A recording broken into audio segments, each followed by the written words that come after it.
Hello guys, welcome to my channel computer knowledge Gurgaon. आज मैं आपको दिखाऊंगा एचपी प्रोबुक 440G8 का कीबोर्ड रिप्लेसमेंट कैसे करते हैं। पहले तो हमें जो भी बेस पे स्क्रू है वो सारा स्क्रू हमें खोल लेना है एक एक करके। उसके बाद बेस को ओपन कर लेना है। उसके बाद हमें बैटरी का देखना, ये है बैटरी, और बैटरी का एक एक स्क्रू हमें खोलना है यहाँ पे। तो हम एक एक स्क्रू खोल लेते हैं बैटरी का। उसके बाद बैटरी को आप डिस्कनेक्ट कर सकते हो यहाँ से। आप पहले भी बैटरी को डिस्कनेक्ट कर सकते हो, उसके बाद स्क्रू खोलना है। उसके बाद ये हमारा हो गया डॉटर बोर्ड का स्क्रू खोल लेना है। उसके बाद एसएसजी को डिस्कनेक्ट कर देना है। और ये यूएसबी साइड का स्क्रू है, इसको भी खोल लेना है। और उसके बाद हिंज का हमें सारा स्क्रू खोल लेना है, और मदरबोर्ड का भी स्क्रू खोलना है। फैन का भी स्क्रू खोलना है, एक एक स्क्रू देख के खोलना है। और उसके बाद यहाँ पे फिंगरप्रिंट होती है नीचे के साइड में, फिंगरप्रिंट का भी स्क्रू खोलना है। पहले तो हम फैन को डिस्कनेक्ट कर लेते हैं, एक एक करके पहले सारा स्क्रू खोलना है। और जो भी हमें यहाँ पे केबल्स दिख रही है, कीबोर्ड की केबल हो गई, फिंगरप्रिंट की केबल हो गई, डिस्प्ले केबल है, वो सारी केबल को हमें डिस्कनेक्ट कर देना है। एक ही बार सारा स्क्रू खोल के और केबल को डिस्कनेक्ट कर देना है, सारी केबल को। और उसके बाद हमें स्क्रीन को अलग करना होता है। तो अभी ये हमारी फिंगरप्रिंट की केबल है जिसको हम डिस्कनेक्ट कर रहे हैं, और ये टच पैड की केबल है। और ये टच पैड का स्क्रू खोल लेना है। टच पैड का स्क्रू खुल रहा है ये। टच पैड का स्क्रू खोलने के बाद हमें टच पैड को भी निकाल लेना है। और ये हिंज को आप ऐसे आराम से उठा सकते हो, यहाँ से साइड से उठा लो आप।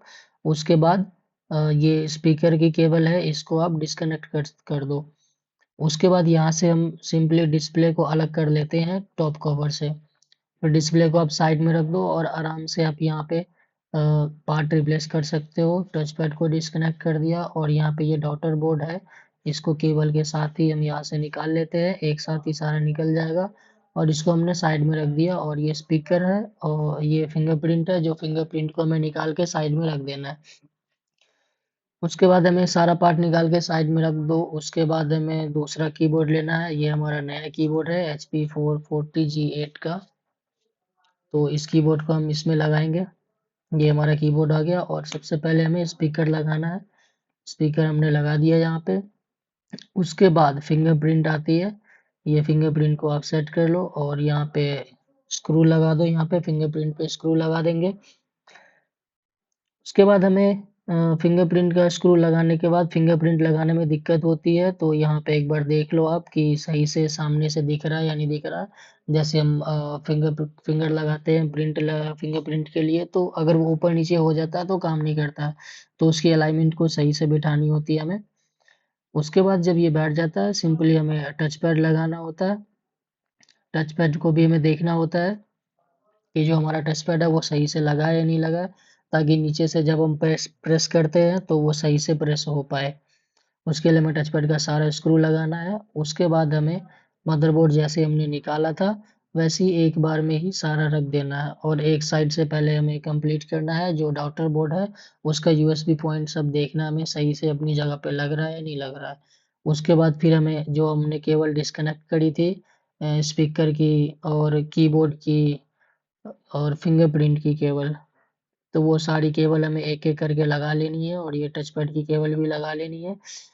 उसके बाद हमें स्क्रू लगाना है, फिर से जो हमारा डाउटर बोर्ड पे स्क्रू है वो स्क्रू लगाना है।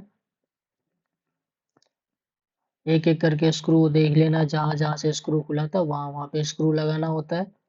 एक एक स्क्रू लगाना है, बिल्कुल ध्यान से खोलना होता है, ताकि एक भी स्क्रू आपका जो हो जो छूटे ना, और गलती से अंदर भी ना रह जाए। अंदर रहने से लैपटॉप आपका शॉर्ट कर सकता है। और उसके बाद ये सेफ्टी के लिए ये लगाना जरूरी होता है, जो कि हमारे लैपटॉप में सेफ्टी होती है। जो बेस होता है वो मदरबोर्ड में टच नहीं करता है, ये लगाने की वजह से। तो हमें ये सारा कुछ लगा लेना है। उसके बाद मदरबोर्ड का स्क्रू लगा देना है, बिल्कुल ही जहाँ से आपने खोला था। फिर स्पीकर पे स्क्रू लगता है, वहां पे स्क्रू लगाना है। अब उसके बाद आप स्क्रीन को नीचे रख के इसको स्क्रीन में टॉप कवर को आप फिट कर सकते हो, और हिंज को सही से बिठा देना है। हिंज को सही से बिठाने के बाद आप हिंज का स्क्रू लगा सकते हो। हिंज का स्क्रू लगाना, और यहाँ पे कोने में जो है वो आपका चार्जिंग जैक का स्क्रू था और ये वाईफाई केबल है। ये अधिकतर लोग भूल जाते हैं लगाना, जो कि हमें बिल्कुल ध्यान से लगाना होता है ये केबल।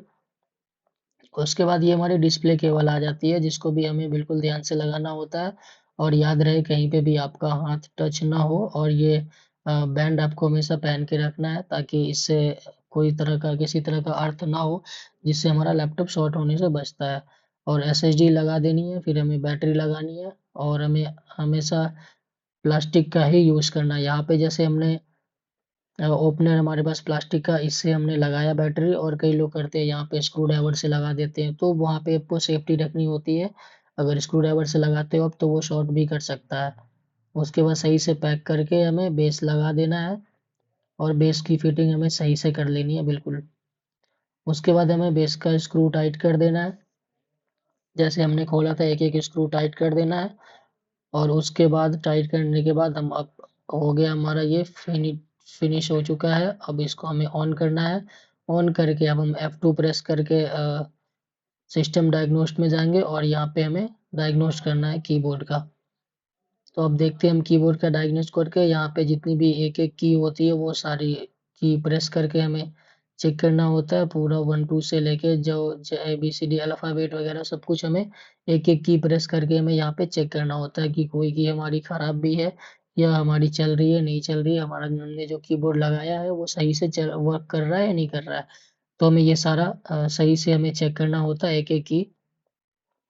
जब ये प्रॉपर चेक हो जाएगा तो यहाँ पे पास रिजल्ट पास आ जाएगा। इसका मतलब ये पास आ गया टेस्ट, तो हमारा कीबोर्ड ओके है। Thank you.